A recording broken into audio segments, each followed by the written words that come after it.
So I'm here with Tom Lum, who is a fairly well-known podcaster. Doing a TikTok for this. Yeah.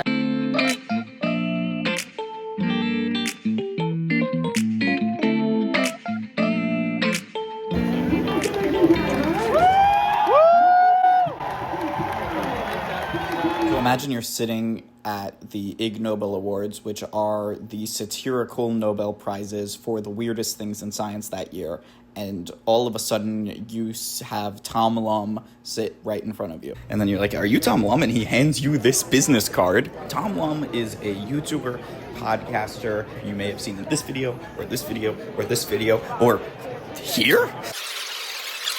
Oh, wow. Hilarious. Amazing. You have like a real mic. Can you describe what you think of the Ig Nobels in 7 words or more?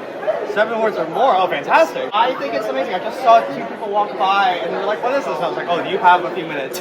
I think, for me, the way I put it is that science is funny because people are funny, and science is people at the end of the day, whether that's taking something really dumb very seriously or thinking of something very serious in a very silly way. I just think it's great. I think it's a reminder that science is a very human thing. And if you were to do a study that would end up in the Ig Nobels, what would you do? That is a great question. You know what would be funny? What is the fastest object an animal has ever flown?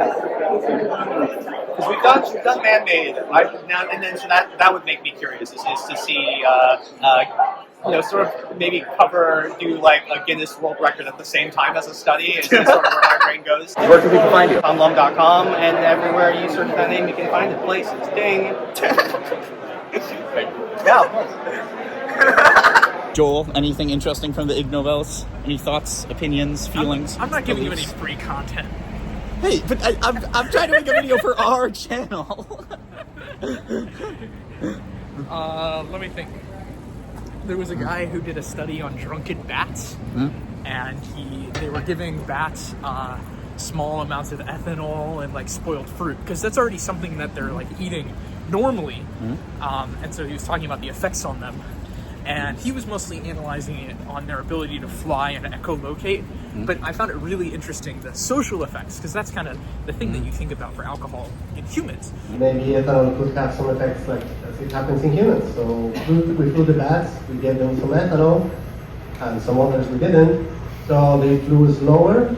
Vocalization, the echolocation signals are impaired. So yeah, when you drink, don't fly. Thank you. I also went to the Red Bull Cliff Diving Championship. I thought it was very cool. It was a little scary. We were right at the bottom, so you could really see the people when they hit the water. It was loud and it sounded painful. I focused a lot on these divers.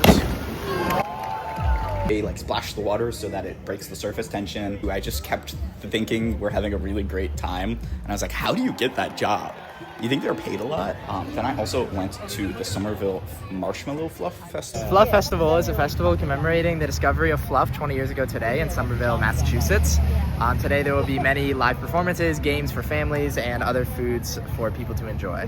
If you don't know what marshmallow fluff is, it's like kind of like jelly but made of marshmallow. I didn't get anything because the lines were all so long. It was cool to see all the people celebrating fluff, which was like a big part of our childhood.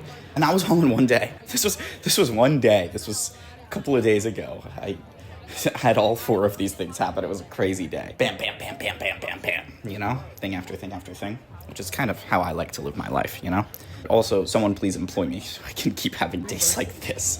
Pretty please. You can't do a Fluff cone. You can't do a fluff cone. Fluff tacos. You can't do a fluff taco.